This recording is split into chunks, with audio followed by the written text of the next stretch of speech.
أعوذ بالله من الشيطان الرجيم. بسم الله الرحمن الرحيم. يا أيها الذين آمنوا كونوا قوامين بالقسط شهداء لله ولو على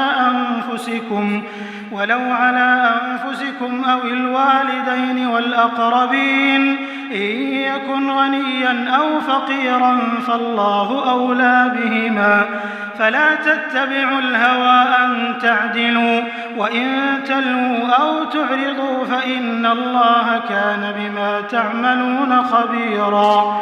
يا أيها الذين آمنوا بالله ورسوله والكتاب الذي نزل على رسوله والكتاب الذي أنزل من قبل ومن يكفر بالله وملائكته وكتبه ورسله واليوم الآخر فقد ضل ضلالا بعيدا. إن الذين آمنوا ثم كفروا ثم آمنوا ثم كفروا ثم ازدادوا كفرا لم يكن الله ليغفر لهم ولا ليهديهم سبيلا. بشر المنافقين بأن لهم عذابا أليما. الذين يتخذون الكافرين أولياء من دون المؤمنين أيبتغون عندهم العزة فإن العزة لله جميعا. وقد نزل عليكم في الكتاب أن إذا سمعتم آيات الله يكفر بها ويستهزأ بها فلا تقعدوا معهم حتى يخوضوا في حديث غيره إنكم إذا مثلهم. إن الله جامع المنافقين والكافرين في جهنم جميعا. الذين يتربصون بكم فإن كان لكم فتح من الله قالوا ألم نكن معكم وإن كان للكافرين نصيب قالوا ألم نستحوذ عليكم ونمنعكم من المؤمنين فالله يحكم بينكم يوم القيامة ولن يجعل الله للكافرين على المؤمنين سبيلا. صدق الله العظيم. الحمد لله رب العالمين والصلاة والسلام على سيد المرسلين وعلى آله وأصحابه أجمعين أما بعد. سورۃ النساء کا یہ 20واں رکوع ہے جس کے بھی آپ کے سامنے تلاوت کی گئی. آیت نمبر 135 سے سلسلہ شروع ہو کر آیت نمبر 141 پر ختم ہوا. جملہ ان 7 آیتوں میں آپ دیکھیں گے کہ اللہ تعالیٰ نے دین کی بہت سی بنیادوں کو جمع فرمایا. بڑی اہم حقیقتیں ہیں جو بیان کی گئی.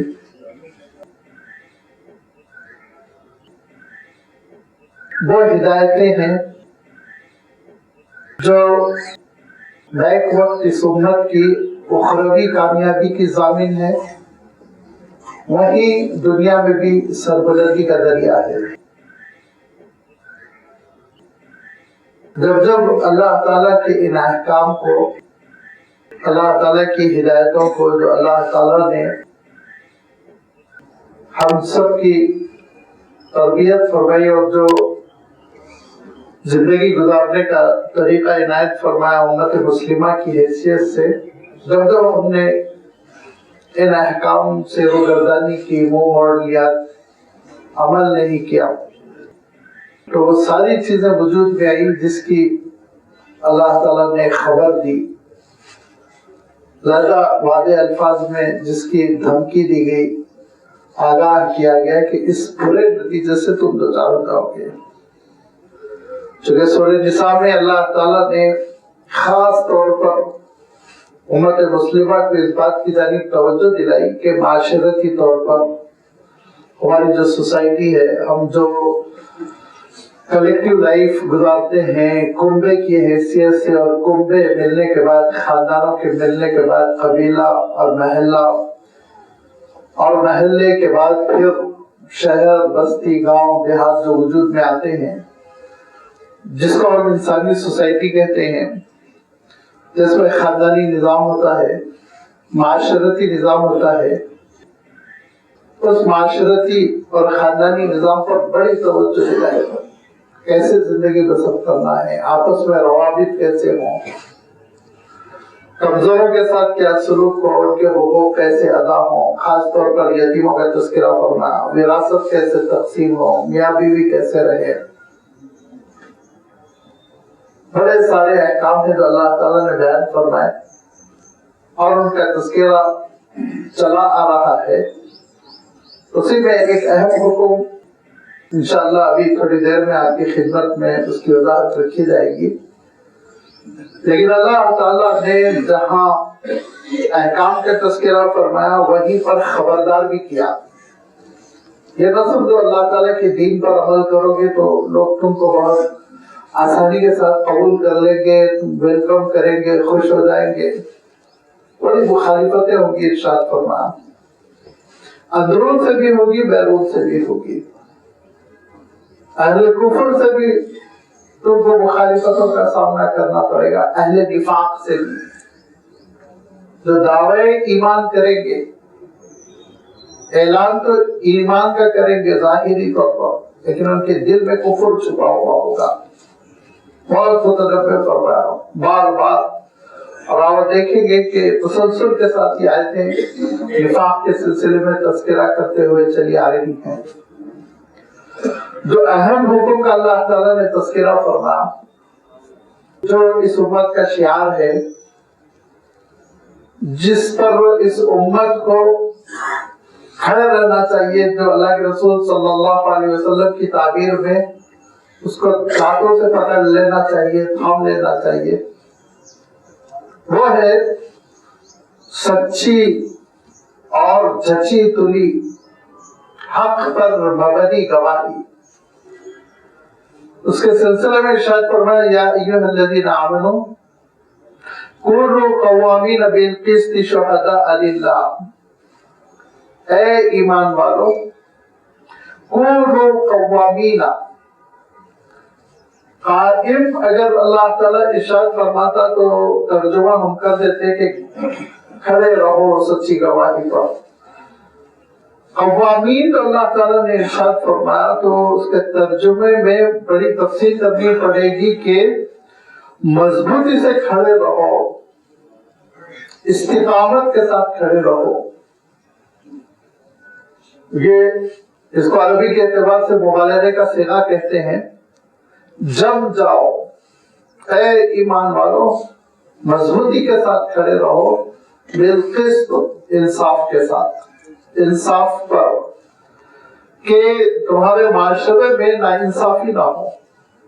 جسٹس، انصاف ایک ایسی حقیقت ہے کہ اس سے آپ صرف یہ نہ سمجھیں کہ ہر ایک کو اپنا حق ملتا ہے، ایسا نہیں ہے۔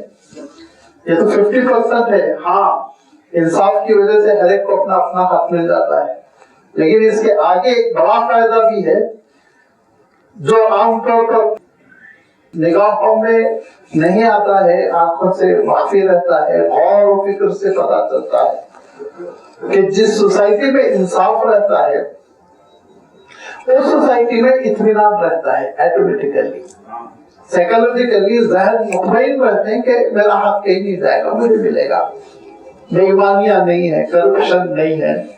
تو لازمی بات ہے انسان مطمئن ہو کر زندگی بسر کرتا ہے، جس کا نتیجہ یہ برآمد ہوتا ہے کہ جرائم کم ہو جاتے ہیں۔ لوگ عام طور پر کچھ تو ایسے ہوتے ہیں، سو کوئی شک نہیں کہ بائی نیچر کرمنل ہوتے ہیں، چور چکے ہوتے ہیں، ٹھیک ہے، ان کے لیے اسلام نے بڑی سزائیں بھی مقرر کر دی، لیکن بیشتر یہ دیکھنے میں آیا ہے کہ لوگ جرم کرنے لگتے ہیں ناانصافی کی وجہ سے۔ ایک آدمی کا حق مار دیا جاتا ہے، نیک ہوتا ہے، شریف ہوتا ہے، صبر کر لیتا ہے،